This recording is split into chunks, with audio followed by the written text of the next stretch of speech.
Good afternoon, everyone. I'm Liz Charlotte, Director of Communications for the Mississippi State Department of Health. Thank you for joining us today. We have a lot going on as usual. Topping our press conference is Mississippi, now a leader in monoclonal antibody treatment. Good news. Pregnant women and COVID dangers continue. And Mississippi, sadly, is now #1 in COVID deaths per capita. So we'll talk about all of that. I'm going to introduce our team. State Health Officer, Dr. Thomas Dobbs, State Epidemiologist, Dr. Paul Byers, Senior Deputy and Director of Health Protection, Mr. Jim Craig. And we have a special guest, Dr. J. Martin Tucker from UMMC. And I'm going to let Dr. Dobbs introduce him in just a second and have Dr. Dobbs tell y'all why it was so important to have him on the show today. So Dr. Dobbs, let's start with the good news. Leading in monoclonal antibody treatments. Let's talk about that first. Yeah, well, just to kind of kick it off, we're still seeing, quite a number of COVID cases in the state of Mississippi. We're recording, well over 2,500 a day in recent days, far more than we'd like to see. And a lot of that's going to translate into tragedy. Want to remind everyone that the best way to prevent COVID is to get vaccinated. And then, but if folks if they get COVID, we know that the monoclonal antibody treatments are very effective at preventing hospitalization and can also save your life. So we want folks, if they get COVID, to get monoclonal antibodies. Talk to your doctor. But if you need information about how to get them, go to msdh.ms.gov/MAB. or call the COVID hotline at 1-877-978-6453 to find out how to get COVID antibody treatment. We did sign a standing order so that you don't actually have to see a doctor. You can go to a clinic if you qualify for monoclonal antibody treatment. There's a lot going on with monoclonal antibodies in our meetings with our federal partners. We know that we've seen that Mississippi has been really a leader in the utilization of monoclonal antibodies. We know that the majority of antibodies have been used in the Southeast in the recent weeks. And we also have been shown that the per capita utilization of monoclonal antibodies is the highest in Mississippi of those in our region. So want to give a shout out to our partners who are sharing monoclonal antibodies. We have 48 centers of excellence, which means that they're health systems or hospitals that are committed to monoclonal antibody treatment for the public and also for vaccinations and reaching disparity populations. But in addition to that, we have 249 locations across the state of Mississippi where people can get access to monoclonal antibodies. There has been a change in the allocation scheme for monoclonals. Previously, providers could order it directly from the supplier, but due to the increased demand and the need to watch allocations more closely, we've gone to a different model where all antibody requests must be vetted through the Department of Health. And we have a team at the Public Health Pharmacy that's done a fantastic job. I would like to reassure everyone that based on the demand and the allocation provided to the state of Mississippi, we have had enough antibody product to send to all the locations that have requested antibodies this antibody treatment this week. And we anticipate in coming weeks, we should have sufficient allocations to meet the need also. We have had to do some gymnastics where we had to move antibodies from one location to another so that we could meet the patient demand. But we continue to work aggressively to make sure that every Mississippian who needs monoclonal antibody treatment can have access to it in the state of Mississippi. I do want to, make a little bit of a shift to our conversation about at-risk populations, especially pregnant women. We've seen a lot of tragedy in that population in recent weeks. Throughout the course of the pandemic, we have lost 15 moms to COVID-19 during their pregnancy. Very much a tragedy. But of that number, 8 of them have been lost since the end of July. And we do have some details about those moms that are, I think, worth sharing. The age range is between 23 and 40, with the median age being 30. 60% are African American, 100% not fully vaccinated, one of whom was only partially vaccinated. The medical condition, a majority had some were overweight, but so are the majority of Mississippians. So I don't think that that's much of a surprise. So really important to consider the risk that pregnant women might have when it comes to COVID-19. We know it can be deadly for moms. And also, too, to make sure folks remember that we have had late pregnancy loss after 20 weeks among 72 COVID patients in the state of Mississippi. That's far higher than the background rate for stillbirths that we've seen. So to protect the moms and also to protect our babies, we need to, prevent COVID infection. We need to look at getting the antibodies if pregnant women get COVID, because it is absolutely indicated, as is the COVID vaccine, for any part of pregnancy. At this time, I would like to go ahead and turn it over to Dr. Tucker. We're very excited to have him. He's the chairman of the Division of Obstetrics and Gynecology at University of Mississippi Medical Center, and also is the president this year for the American College of OBGYNs. So thank you so much, Dr. Tucker, for joining us, and look forward to you giving some information about how can we protect our pregnant moms and their babies. Dr. Dobbs, thank you very much for inviting me today. It's certainly a privilege to be here. And you touched on some of the things that are so important to obstetricians and gynecologists and other obstetrical care providers in this state, that, when we lose a mom, especially something that could be prevented, it is a tragedy. And I think that that's what we all focus on when we lose moms, especially during the pandemic. I would like to talk about several things. First of all, a little bit about COVID vaccination during pregnancy. We oftentimes get three questions from our pregnant moms. First of all is, why should I take the vaccine? Secondly, will that vaccination have an effect, especially an adverse effect on my fetus or unborn baby? And then thirdly, are there any long-term effects as far as reproduction is concerned with the vaccine? So first of all, as Dr. Dobbs said, unequivocally, the vaccine should be offered or recommended during pregnancy. Back at the end of July, ACOG and the Society for Maternal Fetal Medicine came out with a strong recommendation that all pregnant women should be vaccinated against COVID. About a week later, the CDC echoed that recommendation. So we have evidence that the vaccine is safe during pregnancy, and it should be recommended in all pregnant patients. As far as the baby is concerned, these vaccines do not pass to the baby. They are not live virus vaccines. Scientifically, the vaccination does not go to the baby. But having said that, there is evidence of antibodies to COVID, both in cord blood and in breast milk. So in mothers who are breastfeeding, in women who are carrying their pregnancies, these antibodies have been detected. Although we can't say for certainty that those antibodies are protective, I think intuitively we have to understand that that's a good sign that those antibodies are there. And then thirdly, long-term effects. Will this affect my fertility? Will this have any effect on my DNA? Will it, have any adverse effects long-term? And there are absolutely no safety signals to suggest that any of these concerns are valid. So I plead to all pregnant moms to take the vaccination. I plead to all my colleagues who take care of pregnant patients to recommend that vaccination to their patients. The last CDC information I saw was that approximately 24% of pregnant patients nationwide have been vaccinated. We can do better than that, and we should do better. I would like to talk a little bit about our experience here at UMMC. I want to give a shout out to Dr. Rachel Morris, who is one of our faculty members here in the department in the Division of Maternal Fetal Medicine.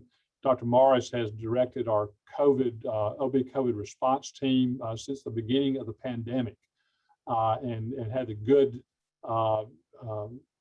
idea or good foresight to develop a registry of our obstetrical experience here at UMMC. So since the pandemic began, or actually since we saw our first case of COVID in an OB patient at UMMC, we have had 372 admissions related to COVID in pregnancy. We've had 30 admissions to the ICU, and of those 30, 16 of those women have required mechanical ventilation, that is going on the breathing machine. We have had 12 maternal deaths since April of 2020 that we have cared for in the UMMC system. And like I said earlier, that's tragic. Maternal deaths are unexpected. They have long-term effects on families, on young families, and those deaths are absolutely tragic. We've had 2 babies that have developed COVID, or at least tested positive for COVID in the neonatal period. So, those are frightening statistics, but, our experience that we have seen during that time, particularly since the 1st of August. This Delta variant is a more wicked actor. We've had, of those 12 deaths that I mentioned, 5 of those have been since August 1. 10 of our 30 ICU admissions have been since August 1. And we're seeing an increased rate of ICU admissions, not only ICU admissions, but also those moms requiring ventilatory support. We do understand that pregnant women are more at risk for severe disease, for admissions to the hospital, to admission to ICU, and increased risk of death. And as Dr. Dobbs pointed out, the front line against this disease is vaccination. And I can't emphasize that enough. Other things we've seen with this Delta variant is that the disease progresses much more rapidly. We've seen it more specifically in the 2nd trimester, between 23 and 28 weeks gestation, and it does not discriminate. We see it in people with and without comorbidities. We see it in people as young as 23 years old. So it is a bad actor across the board. I think, Dr. Dobbs, that is all I have. And certainly when we circle back, I'd be more than happy to answer any questions, or if you have any questions for me right now. Thank you, Dr. Tucker. That was a great presentation, and we're so pleased to have you. And I know folks will probably have questions for you. At this time, I want to talk to Dr. Paul Byers. Let's start with our usual update with cases and then go from there. Thanks, Liz. Yeah, I'll be pleased to. And I'm going to try to be brief, but today I am going to share a few slides just for illustrative purposes as we go through the information. And a lot of the information that I'm going to cover today is in response to some of the questions that we've received throughout the week, just to be able to provide some additional answers to those. So I'm going to go ahead and share my screen and get started with where we are now. So hopefully everybody can see my screen. And today we are reporting out an additional 2,594 cases. That's become more of the norm recently, although that is a decrease from some of the numbers that we were seeing in August. We're still seeing high levels of cases, y'all. And if you look at our 7-day moving average, although it certainly is encouraging that our overall numbers are coming down, our 7-day average is really at the same point as our peak was when we were having our winter surge. And so we are still having a lot of cases. And when we look at the number of cases that we had in August alone, more than 94,000 cases, almost 95,000 cases. That really represents about 20% of the total cases that we've reported and have been reported to us throughout the entire pandemic. We've had over 470,000 cases reported to us as a state since we saw our first cases back in March. And so, we're still in the thick of it, guys. We've had almost 20,000 cases that have been reported this month alone, and we're still just halfway through the month.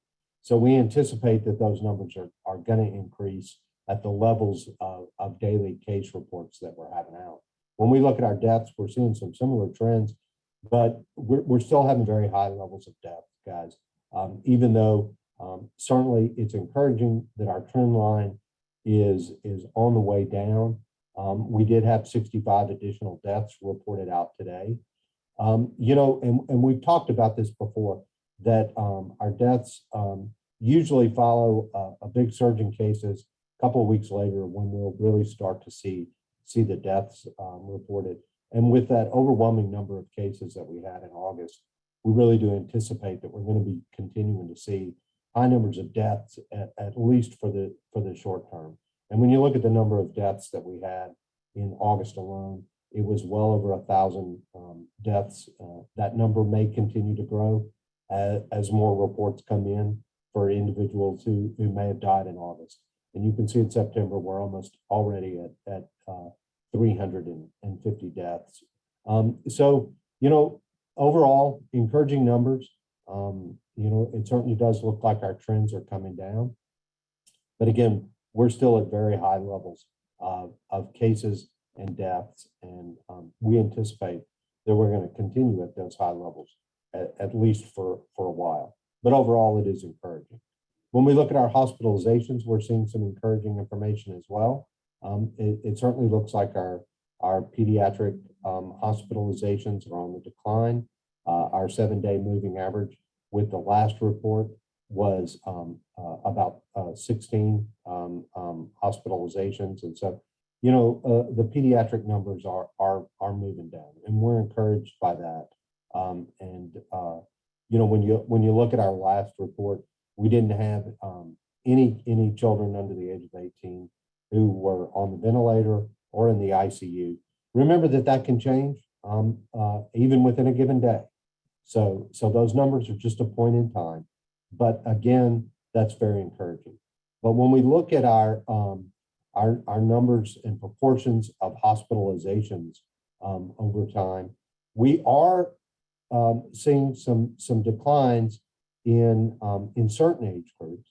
But you can see that with the children who are less than 19, or these are the kids really less than 18, we are starting to see some downward trends.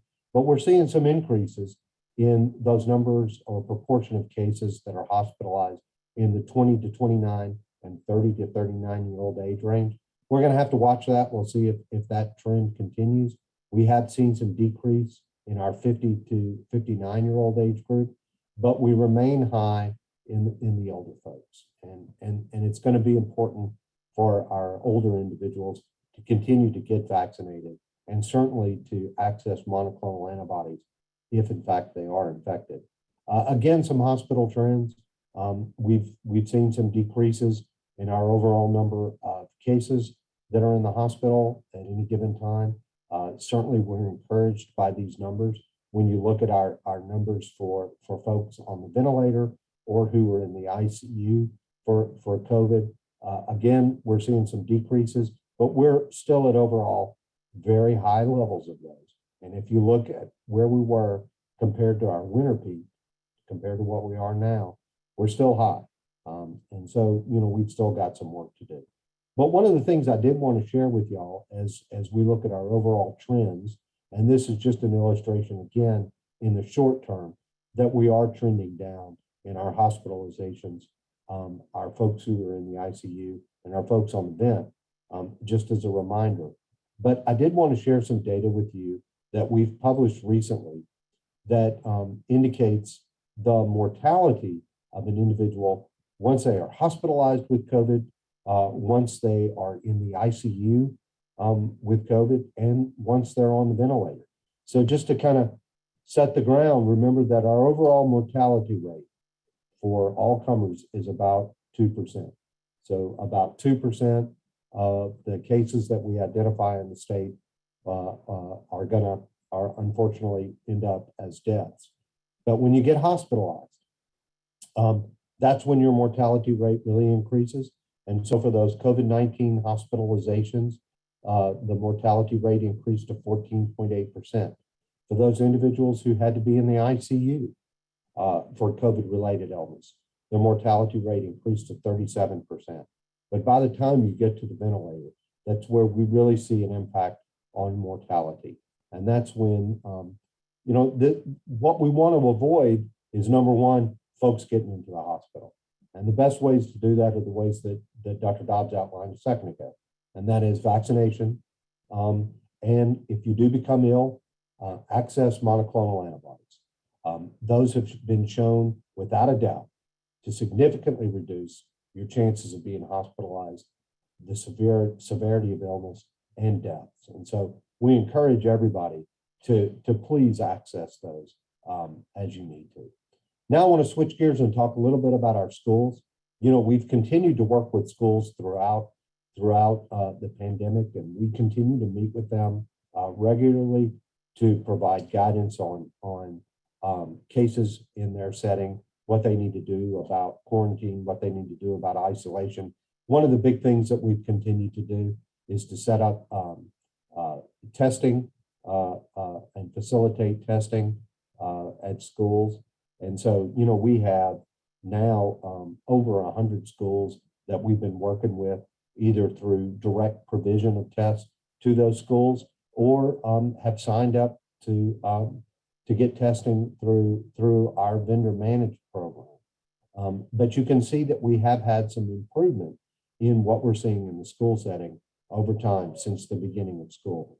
And we've actually had some decrease in the overall number of new student cases and new outbreaks by week. And so we are encouraged with this. When you look at the number of students and teachers that have required quarantine on a weekly basis, we've also seen those numbers come down. And just in this last week, a bit over 10,000 students were on quarantine as a result of exposures that either occurred within the school setting or outside of the school setting. And so these numbers are pretty high still though, guys, and this is still a significant impact on the school settings. When you look at our cumulative number of cases in students that the teachers and the schools have reported to us over time, more than 20,000 student cases have been identified since the beginning of school in early August. And the last thing that I do want to touch upon, as always, is the importance of vaccination and where we are seeing the biggest impact in our cases, our hospitalizations, and our deaths. And just a reminder, the overwhelming majority of the cases, hospitalizations, and deaths that we're seeing are in unvaccinated individuals. And if we look at what our vaccinations are over time, we did have some increases in our vaccination rate and our overall doses administered in mid-August, but we have had some gradual declines since that time. And we want to continue to encourage everybody. Look, if you're not vaccinated at this point, please go ahead and get vaccinated. If you've had your first dose, but you haven't gotten your second dose and you're past the time, that's okay. It's not too late to go ahead and get that second dose. If you're immunocompromised, or if your physician feels like you may be immunocompromised and have not had a good response from the vaccine, now's the time to get a third dose. You can go on to our website. You can schedule an appointment for that third dose at our county health departments. We just ask you a few simple questions and you can get an appointment. So please, let's don't delay. As we are starting to see our numbers come down, let's continue to take the opportunity to get vaccinated. And Liz and everyone, that's all I have for this afternoon. Thank you. Thank you, Dr. Byers. At this time, we'll swing over to Mr. Jim Craig, and I want to start today with ICU capacities. Can you talk a little bit about that? You bet, Liz. Thank you, and good afternoon, everyone. While we continue to see some improvement in hospital bed availability around the state this week, our ICU bed capacity availability continues to be limited. At 10 o'clock, or sorry, it's 8 o'clock this morning, critical care hospitals reported that 37 ICU beds were available, with 151 patients being held in emergency rooms. Of those 151 being cared for in an emergency room, 71 patients are waiting on an ICU bed.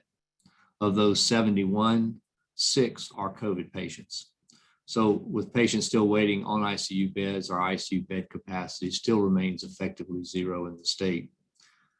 The COVID system of care health officer order was renewed yesterday, and the COVID system of care remains active and mandatory for hospitals in the state for transferring patients for critical care services that can't be accommodated by the normal referral processes. Since the COVID system of care was activated, Mississippi MedCom reports today that 2,667 patients have been transferred, and about 74% of those patients transferred are non-COVID. So there's more transfers in the COVID system of care besides just COVID. Those are many transfers to make spaces available in ICU for COVID as well as non-COVID patients in Mississippi. This week, we've seen a decrease in COVID patients in ICUs and an increase in non-COVID patients. So that's a little different. We've had some questions about out-of-state patients. The COVID system of care does not include the movement of patients from out-of-state facilities, but those transfers of out-of-state patients occur just as normal, and they're normally a hospital-to-hospital arrangement. So we continue to use this COVID system of care for reporting and to develop our operational hospital system picture.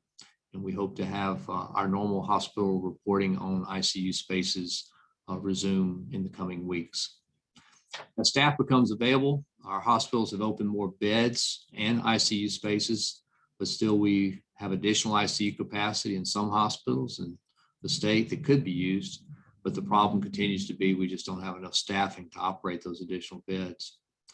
The continued efforts through our federal partners and the MEMA staffing agency contracts to increase ICU staffing and capacity for the care of the COVID patients continue. MEMA reports today of the currently requested 1,137 healthcare staff that over 86% are deployed to hospitals and more being placed daily. Our partners at the Mississippi National Guard once again have stepped up to assist in the COVID fight by helping with some hospital staffing. Mississippi National Guard is operating a 7-person clinical medical team to assist in patient care at Merritt Central Hospital here in Jackson. So special thanks to the governor and Major General Bowles for providing this much needed resource to help in the Jackson metro area. Our request to extend the 7-person HHS Public Health Service team that was providing monoclonal antibody administration at University of Mississippi Medical Center was not acted on timely. As such, we were informed by UMC that the administration of monoclonal antibodies in Garage B has been suspended as of last Friday at noon. A little update on the field hospitals. Components of Mississippi Med 3, which is one of our field hospitals, remains deployed to support hospital decompression at St. Dominic's Hospital here in Jackson. Mississippi Med 1, components of Mississippi Med 1, remain at the University of Mississippi Medical Center, and some components are being demobilized. Med 2 has been demobilized and is being restocked to continue hurricane support. As you know, we are still in the height time of hurricane season here in Mississippi. On the federal front, our request for a 14-day extension of our federal partners at the VA to continue providing ICU beds to the COVID system of care was approved. 5 ICU beds at Biloxi VA and 5 ICU beds at Jackson VA will remain in our COVID system of care rotation through September the 22nd. Our 23-person Department of Defense medical team continues to assist with COVID patient care at the university, and we received approval this week for the team to be extended through October the 21st. North Mississippi Medical Center reports improved physician coverage to care for both COVID and non-COVID patients. As such, the physician portion of that 23-person Department of Defense team we had assigned there, which is the 4 physicians, will begin to demobilize. Their need for nursing support continues, and the remainder of this team will continue to assist with COVID patient care through October the 24th. That team was also extended by the federal government. We appreciate their support. In addition, we've submitted a federal request for an additional 12 nurses to be added to the team at North Mississippi Medical Center, and we hope to have that approval later this week. Our 10 2-person federal teams continue to assist in administration of monoclonal antibodies around the state. These teams are in addition to the current resources, including those COVID centers of excellence that Dr. Dobbs described earlier, as well as those other partners providing monoclonal antibody treatment. We have requested an extension of those teams, and we did receive a 14-day extension for all 10 teams. We continue to explore further opportunities for monoclonals, and I have requested an additional 9 teams to assist in the administration of monoclonal antibodies. And we're waiting to hear back from the Federal Health and Human Services on these additional teams and hope to hear something this week. EMS services in the state continue to be stretched thin, trying to cover 911 calls and patient transfers. They continue to report long wait times at hospitals and distant transfers that impact their availability for 911 calls and to make normal patient transfers. We do still have our 2 FEMA advanced life support strike teams consisting of 10 advanced life support ambulances that are continuing to assist with patient transfers for the COVID system of care. These units are tasked through the COVID system of care by MedCom. Our health equity response team continues to do great work.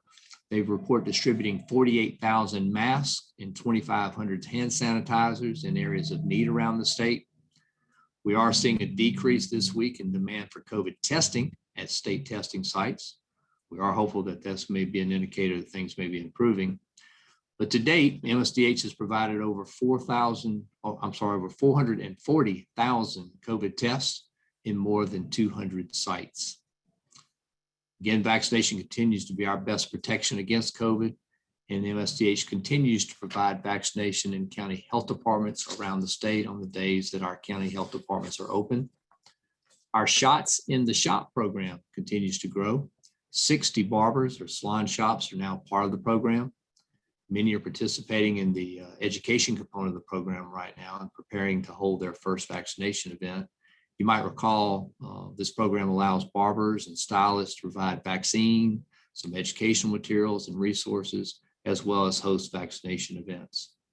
The shop owners or designee can be awarded $1,000 to become a trained community health advocate. And remember, if you operate a barbershop or salon and want to be part of the program, you can send an email to vaccineevent@msdh.ms.gov. Our health equity response teams also continue to coordinate community vaccination events around the state with our COVID community vaccination partners and our community health centers. This week, they coordinated 33 events, and next week, there will be 18 additional events provided. As we continue to support more and more community events with our vaccination partners, we're phasing out our pop-up site program. Vaccine is widely available in Mississippi. We want to give special thanks to our MSDH pop-up teams for all their efforts. Nearly 6,000 vaccinations were provided to rural areas around the state through this program. That's the update for today from the operations side. Liz, I'll turn it back over to you for questions. Okay, thank you so much, Mr. Craig. Before we start, Dr. Dobbs, we received a lot of questions this week through our website and also from some media, and I wanted you to clarify, and we have re-clarified it on our website, about monoclonal antibody treatments and which ones are free and covered by the federal government, and then how the insurance works. We've had a ton of questions. Yeah, so I think there's an important distinction people need to understand. The monoclonal antibody products, Regen-COVID, and the other treatment of the bamlanivimab, etesevimab, are provided free of charge to the providers who will give that product, right? But that does not cover the administration fee, right? The process of giving the medication and then observing the person after that. Those will be charged to insurance, but people who do not have insurance will the providers have the capacity to send that reimbursement on to the federal government through HRSA program. We have been in conversation with insurers to make sure they understand the cost-effective benefit of the monoclonal antibodies, such that they can give their constituents the best possible treatment. And certainly it makes sense to forego co-pays and deductibles, but those are going to be dependent upon the different insurance providers. But the product itself, those 2 products are available at no cost. Okay, thanks for that, Dr. Dobbs. Linda Jackson from the 74 and Education News site is asking, how much of the state's portion of the $10 billion for COVID testing in schools has reached school districts, and how many districts have received it? Dr. Byers, why don't you take that, and then Mr. Jim Craig, if you have something to add. Dr. Byers? Oh, I think you're not muted, sir. Just chatting away, guys. I don't have an amount that's been spent so far. I think it's important to understand what the planning is. And I know we've talked about the phased approach that we have for testing, and I believe that's what we're asking about. Is that correct, Liz? Testing in the school settings. And so we have a couple of phases. One phase is we provide tests directly to the schools and the school systems for them to be able to test their students and teachers. And we provide monetary support for those efforts to the schools based on the needs that they have and the number of tests that they're conducting. And additionally, we have a system where we have identified a vendor that we work with who can go directly on site to administer those tests to the students and teachers. And really, that's no cost to the schools. That's through the utilization of the funding that we receive from the federal government to support the school testing. So these are ongoing efforts. We anticipate that this effort is one that we can support well through the school year, and we intend to make this available to any schools that have interest. And so we're signing up new schools on a weekly basis. And so we continue these efforts as we move forward. But I'm encouraged by the interest in the school testing. Thank you, Dr. Byers. Mr. Craig, anything to add to that? As always, I think Dr. Byers covered it well. Okay, very good then. Thank you. Let's see. Kobe Vance, my audio cut out for a moment as I was introducing the speakers. What were those numbers you gave the state's rankings? I don't know if you're talking about what I said, Kobe. What I said was we are now a leader in monoclonal antibody treatments, and also that we are now #1 in COVID deaths per capita. If that's not what you're asking about, just write me back. Let's see. Steve from Super Talk. Because the monoclonal antibody treatment is so effective in keeping patients out of the hospital, are there locations that it is being immediately administered right when a person tests positive? If so, should this be done at more sites? Dr. Dobbs, why don't you take that? Yeah, there are a lot of locations where that does happen. We obviously have a lot more testing locations than we have treatment locations, right? We have 249 locations, which is fantastic, but it's not nearly as many locations we have for testing. The logistics of how these operate are different for every health partner that we have. A lot of them do that, but a lot of them also have a rapid referral process so that they can get them in quickly. We were talking with some of our medical colleagues recently, and the majority of them said they could get patients in for monoclonal treatments within the same day, which is very, very reassuring. Okay, and so Dr. Dobbs, do you immediately, is it the right thing to do to immediately pursue that treatment, or do you wait and see how ill you become? Oh, no. Okay. If you qualify for treatment, which pretty much most everybody in Mississippi, the qualifications are going to be basically any medical illness or being overweight. But also it can be at the doctor's discretion is one of the other things. But pretty much most people in Mississippi qualify out of hand. And if you get diagnosed, it's important to get the monoclonal antibody treatment immediately. The impact is going to be more successful if you get it soon after diagnosis. Okay, thank you for explaining that. All right, Nick Juden with Jackson Free Press.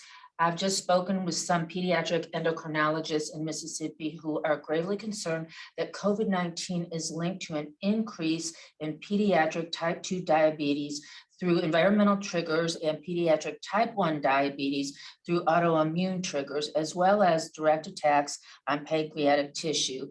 Is that a concern MSDH is following? And just how much don't we know about the long-term effects of COVID? Dr. Byers? I think there's probably a whole lot we don't know, but certainly we're learning more every day. And we've been aware of those reports as well, Nick. Thank you for bringing that up. I think that's going to be one of those things that we're going to have to watch in Mississippi, what our overall incidence of diabetes is as well. We know that in Mississippi, we do already have high levels of diabetes and other chronic diseases, including obesity. And it could well be another hit for us, especially when we look at the number of pediatric cases that we've seen with this most recent Delta surge. I think that there's potentially many concerning aspects of what are going to be the long-term effects of COVID. I think it really brings, again, the point that right now, in order to limit what those long-term effects are and who they may impact, we need to go about the business of limiting transmission and getting our case numbers down and protecting the vulnerable population. And that's why we continue to encourage Mississippians to, if you're eligible, don't wait, let's get vaccinated. You know, as we move forward, there's going to be additional guidance about vaccinations down the road. We're hopeful that we're going to see some drop in the age and eligibility soon for pediatric vaccinations. And look, y'all be watching for that, because when kids are eligible, we want to go ahead and get those kids vaccinated, regardless of whether or not you think that they have been infected previously or not. It's going to be continued importance for us to limit transmission. And, you know, diabetes is one of those long-term problems, but there are some other impacts that we can see in kids as well. And certainly one of the troubling ones is multi-system inflammatory syndrome. And we have seen increased numbers of cases of MISC with this current surge in pediatrics as well. And we've talked about the pediatric hospitalizations and unfortunately the pediatric deaths. So I think it's just, we're going to have to kind of piece this together as we go through it and learn more. Thank you, Dr. Byers. MPB, Michael from MPB is saying in April, the proportion of COVID deaths between white and Black residents was close to 50-50. Since then, there has been a divergence, and now white residents represent nearly 70% of the deaths, while Black residents represent below 30% of the deaths. What accounts for this sharp change over the last 5 months? Why don't I start with our epidemiologist, Paul Byers? Well, certainly I can start out. I'd love for Dr. Dobbs to weigh in, or the other folks as well. I don't know that we have all of the answers for why that there has been a changeover. Certainly, if you recall, early in the pandemic, one of the things that we were seeing were some significant disparities in the number of cases, hospitalizations, and deaths among African Americans in Mississippi. We have seen a slow transition over time, and certainly we are now seeing more cases in white Mississippians, and certainly that alone can translate to more hospitalizations and more deaths among white individuals as well. If you look at our overall data, I think a lot of what we're seeing is that it's sort of leveling out along population lines. And when you look at the number of cases that we're seeing and the number of hospitalizations and deaths that we're seeing, we know that African Americans make up about 38 to 39% of our total population in the state. And I think we're starting to see a leveling out. But I do also think that there are some significant differences that we've seen. And certainly we know that African American communities were early adopters of mask use. And I think that certainly can impact the level of transmission and the overall rates. But Dr. Dobbs, I certainly would like to give you an opportunity to comment as well. No, thank you, Dr. Byers. I think, you know, a lot of what Dr. Byers said is, you know, absolutely spot on. One of the things that it's hard to quantify, but it's easier to qualify, is that when we work with different parts of the Mississippi population, leaders within the Black community take COVID extremely seriously. I meet with Black faith leaders on almost a weekly basis, or attend a prayer service, and the precautions taken are really very thoughtful. A lot of Black churches are still on virtual. There's a broad embrace of masks as a protective mechanism. So I think some of it is reflective in the good work that leaders in the Black community have done to protect their folks. The other thing is, you know, the I would say we're kind of under vaccinated in all populations, but from looking at data, Dr. Byers showed me we're a little bit overrepresented in vaccinations among Black folks, not by a lot, but by a little bit. I just say kudos to Black leadership out there protecting the people who are in your community and taking COVID seriously.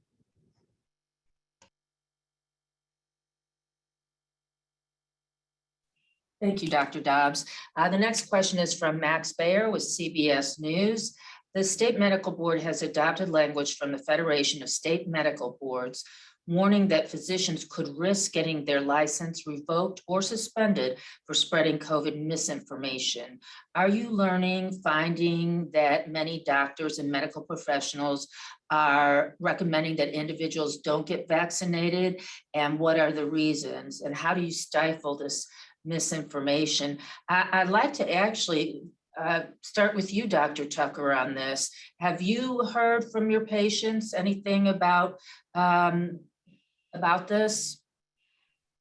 I have not. I have heard just rumors of those reports, but have not heard anything directly nor anything from my patients.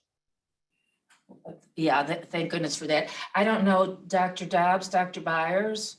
I will say I've had a couple of complaints sent to me from patients, but just a couple that I've forwarded on to the Board of Medical Licensure, if they need to, look into it. I don't really know the details. I will say that the vast majority of Mississippi doctors are very supportive of vaccination. Across the country, we know that 97% plus of doctors are vaccinated. I mean, we're the folks who live it every day. And so, I don't know the details of what the Board of Medical Licensure is seeing, but certainly, people trust their docs, and we need to be giving folks real, valuable, useful information, just like appropriate therapeutics, appropriate education based on science is the right way to go. Okay, thank you. Let's see, how effective, MPB is asking, how effective are take-home COVID-19 tests, and what should people do when they use them? Gentlemen, who would like to take that? Okay, Dr. Byers. Yeah, I have a feeling that Dr. Dobbs was waiting for me to say something. No one was speaking up, so it's your turn. So the home test. So the home test can be pretty good at identifying if somebody's a case. So, certainly if you're symptomatic and you do a home test and it's positive, that's a sign that you need to be isolated, that you need to make sure that your household contacts for sure understand that you may be a case and that they should at least initially quarantine and perhaps get tested themselves. But it's also an indication that you need to go see your primary care physician to be fully evaluated that in fact you do have COVID, or you may not have something else. And certainly your provider, if they confirm that you are a case, either through an additional test that they do, or that they confirm that they feel that home test was collected and interpreted appropriately, then they would report that to us. So really act as if you do a home test and it's positive, we really want you to consider that a positive. And especially that's important in the school setting. If you do a home test yourself or on your children, make sure that your school is aware of that. Your school will likely recommend that you go see your provider as well to confirm that. But if you report a home test to a school, we're encouraging them to accept that as a positive. From a negative standpoint, I wouldn't rely on that solely if you're symptomatic. I would recommend that if you do have symptoms, even if you have a negative home test, that you do see your provider and make sure that you get a full evaluation to determine really what's going on. Remember, we're getting into a season now where we're going to see lots of respiratory illnesses, up to and including flu. And you don't want to just rely on interpretation of a home test. It is about the time of year when people are going to start getting their flu shots too. Soon. Yeah. Conversation. Let's see, ABC News is asking, we spoke with UMMC maternal fetal medicine specialist, Dr. Michelle Owens, this week, who told us she has heard from some pregnant patients who wanted to get vaccinated, but were turned away from getting the vaccine at pharmacies. Can you share any information you have on this and whether your team is investigating what might have occurred with these incidents or if it's an ongoing problem? I would assume these would be anecdotal stories from patients. Dr. Tucker, have you heard anything? Yeah, I have heard anecdotal stories. You're exactly right that pregnant patients have been turned away in certain locations. Pharmacies is kind of what comes to mind. The good news is there are lots of people offering vaccinations across the state, especially in the Jackson metro area. The bad news is that people are kind of adverse to pregnant patients when they come in. They're hesitant to give pregnant patients medications, and certainly, vaccinations kind of fall into that. So I think we as physicians and other healthcare professionals, just have to message that this vaccination is recommended during pregnancy and it's safe to take during pregnancy. I meant to offer kudos to Dr. Dobbs about a week ago, as he mentioned in his opening remarks. He issued a standing order that tells pharmacies that they have a standing order to vaccinate pregnant patients. So our hope is that this will help, and like I said, the continuing messaging will help. And these anecdotal stories that we hear, will go away. I don't know about any investigations into these anecdotal reports. Perhaps Dr. Dobbs or Dr. Byers could comment on that. And I can tell you that, it was Dr. Owens had called me and was really worried about it. And then from there, with our partners, we did develop that standing order. So to give the pharmacy some reassurance to the places that it's okay and recommended for pregnant women to get immunized at any stage in pregnancy.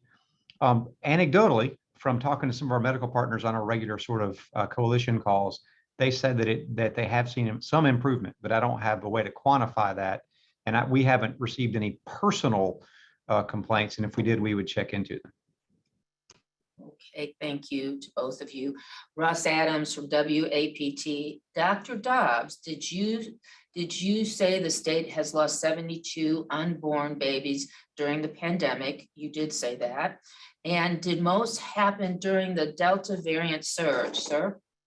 We're still looking at that. We'll have more details. We have a group of researchers who are pulling that information out. But, first pass, it's been throughout the pandemic, 72 losses after 20 weeks among pregnant women. A real tragedy, but we'll have more information as we do additional analysis. Thank you. CNN is asking, of the 15 COVID-19 deaths of pregnant women in Mississippi since the start of the pandemic, including the 8 since the end of July, how many of the fetuses survived?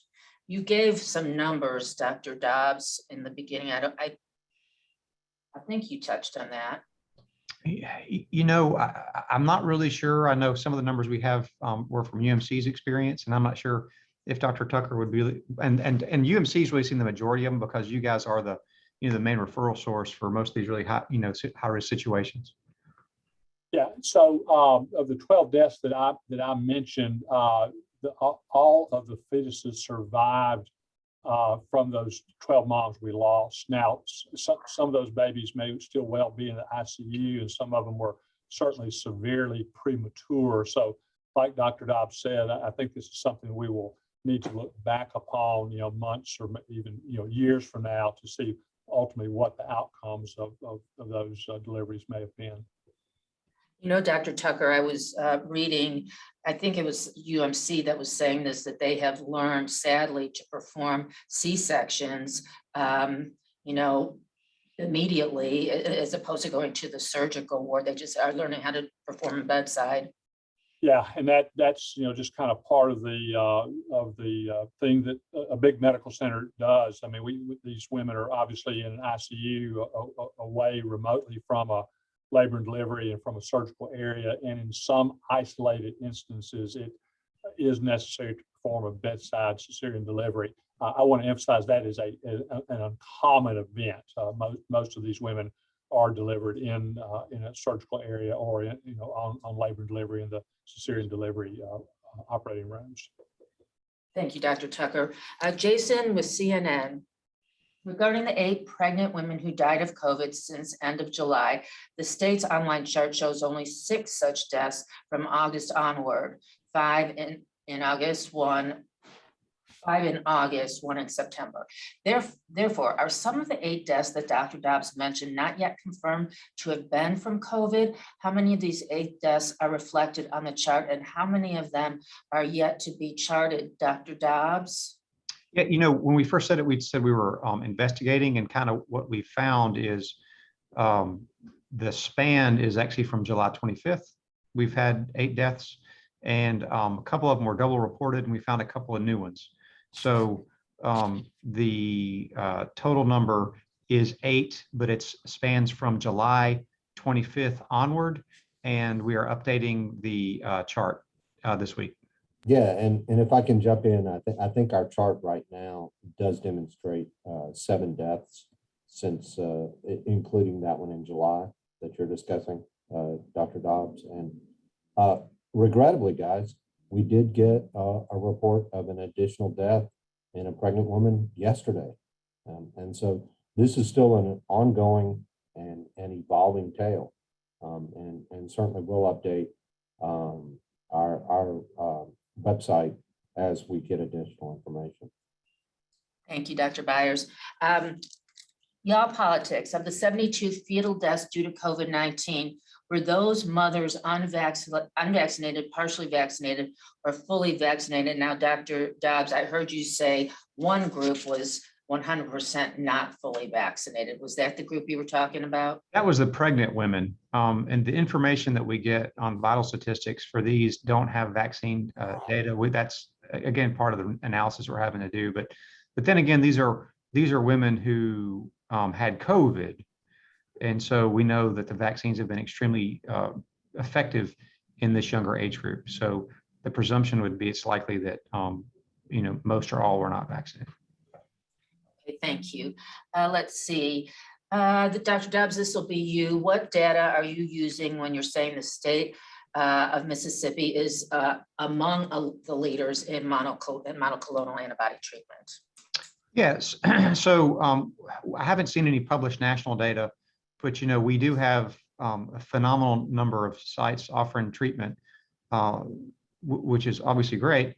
But also, too, when we've been on our federal calls and we look at the per capita utilization for the Southeast, Mississippi is using at a per capita basis higher than any of our surrounding states.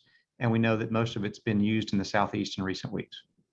So and that's her second part of the question. Is this because Mississippi and other Southeastern states have requested the treatment more, or has the federal government allotted more infusions to these states? Until this week, you could request as much as you wanted.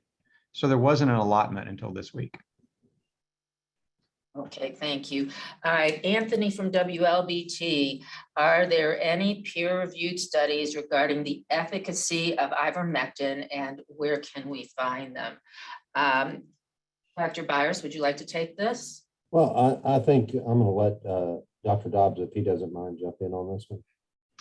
Yeah, so there's a lot of places to find information on ivermectin and other therapeutics. A good place to start is the Infectious Disease Society of America website, where they talk about different therapeutics. Let me be very clear. When we are looking for new therapeutic agents for a problem, remember the hydroxychloroquine, sometimes we'll see people will have a sense. They'll hope that it's going to work, and they'll do some analysis, and they'll say, was this because of the treatment, or was this because of other factors, like were the healthier individuals than the people who didn't get treatment? And then they go on and they do things called randomized controlled trials. The gold standard for identifying if something is useful for treatment is, does it, when you basically do an experiment and it shows it works or it doesn't work. Some of the studies that were done they weren't studies, they were just observational, looking back in time to say, hey, did ivermectin seem like it worked? Actually, let me just talk about the hydroxychloroquine. What you look at it was basically they didn't give it to anybody who had heart disease. And we know heart disease is a high risk factor for mortality from COVID. So basically it was a marker for not having heart disease. That's why it's important to have randomized trials as an experiment. And there's a really good review article in the Clinical Infectious Disease that talks about the different studies, the randomized controlled trials. This is standard research practice. It has been for a long time because we have to use the best quality of evidence. It's just now that people are inserting their own personal narratives and desires, and misinterpreting the way that we identify what works and doesn't work. Yeah, but I would start off with the Infectious Disease Society of America, a therapeutic guidelines about what's useful and what's not useful. Thank you. Kim Harvey, CBS National News. Given the number of pregnant women who have been hospitalized with COVID, stillbirths and deaths of pregnant women in Mississippi, what is the state doing to encourage more pregnant people to get vaccinated? We continue to do press conferences, social media posts, put information on our website. We also have a separate campaign directed to OBGYNs that our Chief Medical Officer, Dr. Edney, does, where he goes out and we give them information about why an OBGYN should vaccinate their pregnant patients. So the word is certainly getting out. Dr. Tucker, what about UMC? What are you all doing? Well, we certainly do a lot of outreach. I think it was 2 weeks ago, Dr. Charlene Collier and Dr. Rachel Morris, who I mentioned earlier, had a statewide webinar that I think we had close to 200 attendees on. That was a combination of physicians and other healthcare professionals, people interested in this, talking about COVID and pregnancy, and specifically about the vaccination. I did an op-ed about probably a month ago now, shortly after we came out with the recommendation for pregnancy, vaccination in pregnancy, that was in, I don't know, maybe 15 or 20 papers around the state. From our national organization, from ACOG, there's a constant flow of information to our membership about the importance of talking to pregnant patients about the vaccination, and more importantly, recommending that vaccination. So, I mean, this is a daily battle and a daily project. Something that we work on daily, and we try to think of more and novel ways to communicate this message, because it is so very important. Thank you, Dr. Tucker. Super Talk. What is the current procedure for identifying variant cases, and how has the reporting system improved over time? I am guessing it's the same procedure to identify variant cases, Dr. Byers. Yeah, so just as a reminder, remember that we have a surveillance system set up to do representative samples from throughout the state, to perform whole genome sequencing on, to determine whether or not they're a variant of concern. And this is the same model we use for lots of illnesses, including influenza, to try to determine the types of flu that are circulating in a given season and causing illness. And so, we accept representative samples through our community testing that we work with our partner that performs community testing in multiple counties throughout the state. We also have partnerships with other labs throughout the state. And so there are representative samples each week that are performed in not only in our lab, but in other labs, to determine the strain of COVID that has caused that individual's illness. And it's a very robust system now. If you look at 1 week's worth of data, just looking at a quick snapshot of last week's, we had almost 70 Mississippi counties represented in our overall variant testing. So the majority of the state is cases from the majority of the state are being analyzed to determine whether or not they're a Delta variant or what other kind of variant they may be. And again, virtually almost 100% of the cases that we're identifying that are sequenced are the Delta variant at this point. So we're still in the thick of the Delta surge, guys. Thank you, Dr. Byers. Let's see, Sarah from Y'all Politics. Is there any data regarding overall COVID infections in pregnant women, whether or not they require hospitalization, et cetera? Dr. Tucker, do you have some information on that?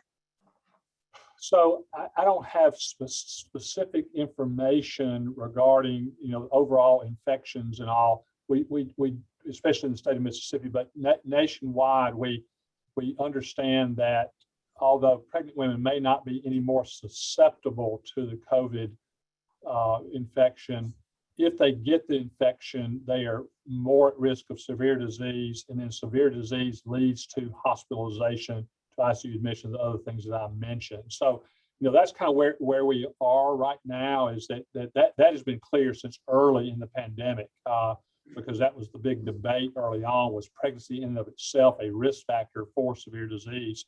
And it became evident early on that was the case. So that's really the information that we have right now. That statistically, that's our concern, is this predisposition to developing severe disease during pregnancy.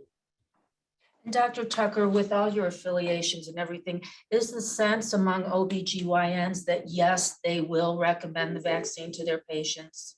Yeah, I think so for the most part. As Dr. Dobbs said earlier, the vast majority of our membership, as best we can tell, once again, anecdotally, is vaccinated. And I think that for the most part, the messaging is a positive message, i.e., you need to take your vaccination.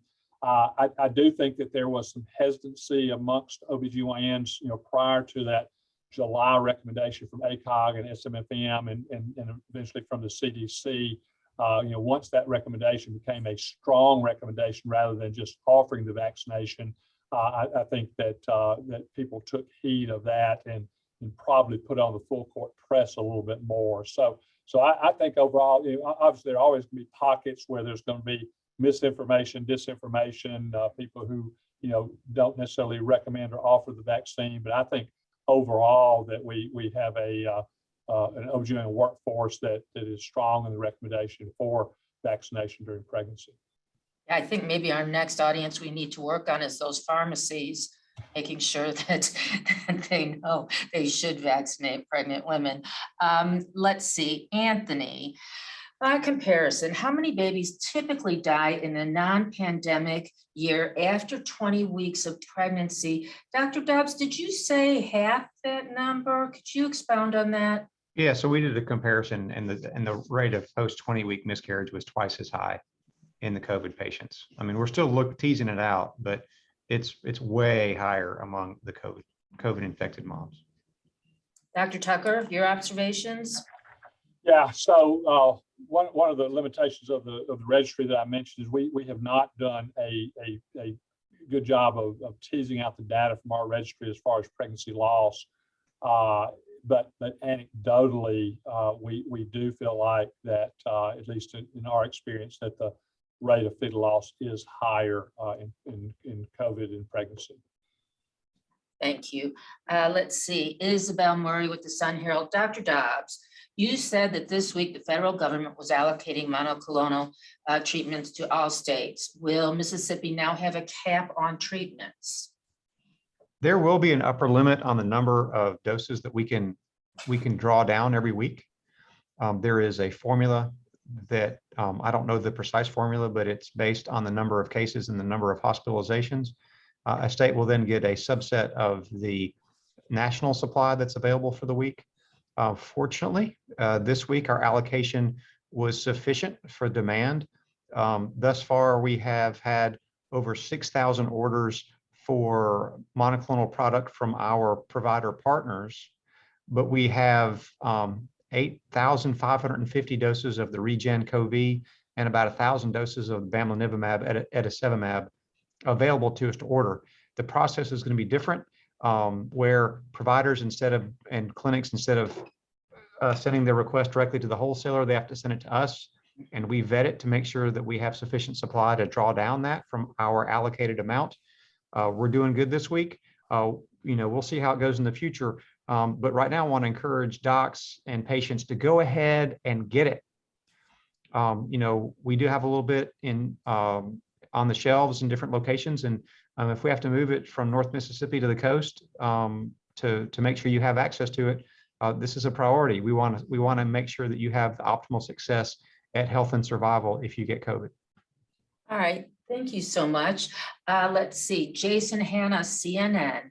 Do we know why deaths of pregnant women with COVID-19 might have jumped since late July during the predominance of the Delta variant, even though overall daily cases and deaths in the general public were similar or higher in the winter?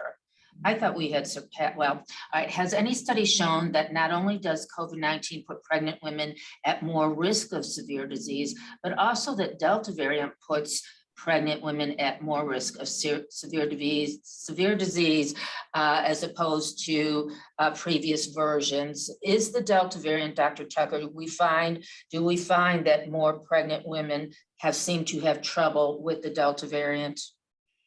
I can certainly speak to our experience that we have seen an uptick in severe disease, an uptick in ICU admissions. And like I said earlier, 5 of the 12 deaths in our experience have occurred since August 1. And presumably all these were, infected with the Delta variant. It seems that, clinically that it progresses much more rapidly. Someone can look well in the morning and be very sick in the afternoon, that it progresses, just that rapidly. So I can't cite you a study per se, other than to say that is our experience, that it is a much worse actor than the earlier variants that we had to deal with, especially during pregnancy. Dr. Byers, would you like to add anything beyond what Dr. Tucker said? No, I think Dr. Tucker is right. And in talking with some of our regional partners in other states, many states are seeing the same effects, with a rapid increase in the number of deaths among pregnant women related to COVID in the last couple of months time frame. So I think as we move forward and we learn more about this, we'll have some additional information to share. And certainly, guys, remember that we're seeing higher caseloads as well, and higher caseloads among people who are unvaccinated. And again, it's simple arithmetic as well. The higher number of folks that are infected translates, unfortunately, to a higher number of hospitalizations and deaths. And I'll just say, Liz, we've been saying Delta is different, and because it is different. If you talk to the docs working in the ICU, they'll say, hey, this is different than we've seen before. We haven't seen the severity of illness in young folks and young, healthy people who are dying and cannot be saved because this disease is just so awful. There is some data out of England now that shows increased hospitalization rate for Delta compared to other variants. We're still early in the analysis of what's going on with Delta, but just reiterate, Delta is different and Delta is deadly, and we have tools to prevent hospitalization and death, immunization and monoclonals, and we need to use them. And of course, we have hundreds of billboards out across the state saying that, Delta is deadly, get vaccinated now. So hopefully a lot of people have seen that. Okay, it doesn't look like we have any more questions. Dr. Tucker, in closing, what can you say to the OBGYNs out there to really super encourage them to please vaccinate their pregnant patients? Other than I know most of those OBGYNs in the state. So, I really, just from a personal standpoint, just reiterate what we said earlier. Please talk to your patients about this. Recommend the vaccine unequivocally. There should be no hesitation in that recommendation. We have known for years that the number one recommendation, the recommendation that a patient takes most seriously is that recommendation from her primary physician or primary caregiver. I can sit here and talk the rest of the day. Dr. Dobbs can talk the rest of the day. Dr. Byers can talk the rest of the day. But at the end of the day, that patient is going to listen to her physician or her caregiver. So I want to impress upon my colleagues that unequivocal recommendation is so vitally important to getting these vaccinations, in arms and getting this pandemic stymied and protecting these pregnant moms and by default protecting their unborn babies. Yeah, studies have shown that patients trust their doctors. And so it's so important that we have all the doctors promoting that. And our chief medical officer is doing some great outreach with that, trying to reach all types of specialties. And let's see, Mr. Jim Craig, any concerns in the next week or so before we meet again about resources? Yeah, we're hopeful to get some additional resources out to hospitals that are still looking to open up additional beds and ICU spaces, and still hoping that some of these federal requests that we have in will be answered this week. So we'll have more on that next week. But do remember too, as Dr. Byers said, hopefully in the near future, we'll see the vaccine extended to some of the younger folks here in Mississippi and throughout the country. But until then, let's do our best to try to protect our children as well. And one of the best ways we can do that as parents is to get vaccinated. Thank you, Mr. Craig. Dr. Byers, you're always concerned. Things are always going through your head. What's forefront on your mind right now for the next week? I think the biggest thing to remember, guys, is, and we've talked about this, and thank y'all for the opportunity. And I especially want to thank Dr. Tucker for joining us today. But we've seen some declines, we've seen some improvement, but we are going to still continue to see high levels of cases, and how rapidly we continue to decline is really going to be up to a number of things, and our vaccination efforts are key. We've vaccinated fully about 42% of our total population in Mississippi. And that's an improvement, and we've seen some gradual improvement over time, but we still have a long way to go. That's not enough to interrupt transmission in the state. And the more individuals who make that decision, and if you have doubts, talk to your physician. And like everybody's been saying, your trusted physician can be that one to give you the information that you can rely on to make that decision. But let's don't wait. Let's don't take our foot off the gas. We've made some progress. We're not going to see just a really rapid decline. We're still at very high levels of cases, hospitalizations, deaths, unfortunately. Let's just continue the progress that we've made, and let's don't get complacent. And I do want to thank everybody for their efforts that we've made so far as a state. Thank you, Dr. Byers. Dr. Dobbs, what's on your mind for the next week? COVID's not over. We know how to get through this. We have the tools. I'll tell you, if you think back in end of July and earlier, we said we're going to lose 1,000 folks in August unless we do something different, and we didn't do enough different, and we suffered through it. We predicted that we'd be #1 in per capita mortality. I mean, it's not that there is no hard statistics to figure out when things are not going to go well. We still have far too many people in Mississippi who are not immune, either from natural infection or from immunization. The place where we are was not inevitable. The place where we go is not inevitable. If we look at places like in the Northeast that have a lot higher vaccination rates, like in Vermont, even though they have more cases, they reported 1 new death. The total number of deaths in the whole state is 281. And we reported over 8,000 deaths. All the deaths that we had in August, all the deaths that we're going to report through the month of September, the vast majority of those would have been preventable. So please, let's use the tools that we have. If you're not vaccinated, get vaccinated. If you get COVID, get the antibodies. It's our job to do everything we can to keep you alive and healthy through the pandemic. And we're going to keep working at that as hard as we can. Thank you so much, Dr. Dobbs. I don't see any more questions. So on behalf of our state health officer, Dr. Thomas Dobbs, our state epidemiologist, Dr. Paul Byers, our senior deputy and director of health protection, Mr. Jim Craig, and our special guest, thank you so much Dr. Martin Tucker for joining us today from UMC. You had a lot of great stuff to share. So until next week, I'm Liz Charlotte, wishing you a good afternoon.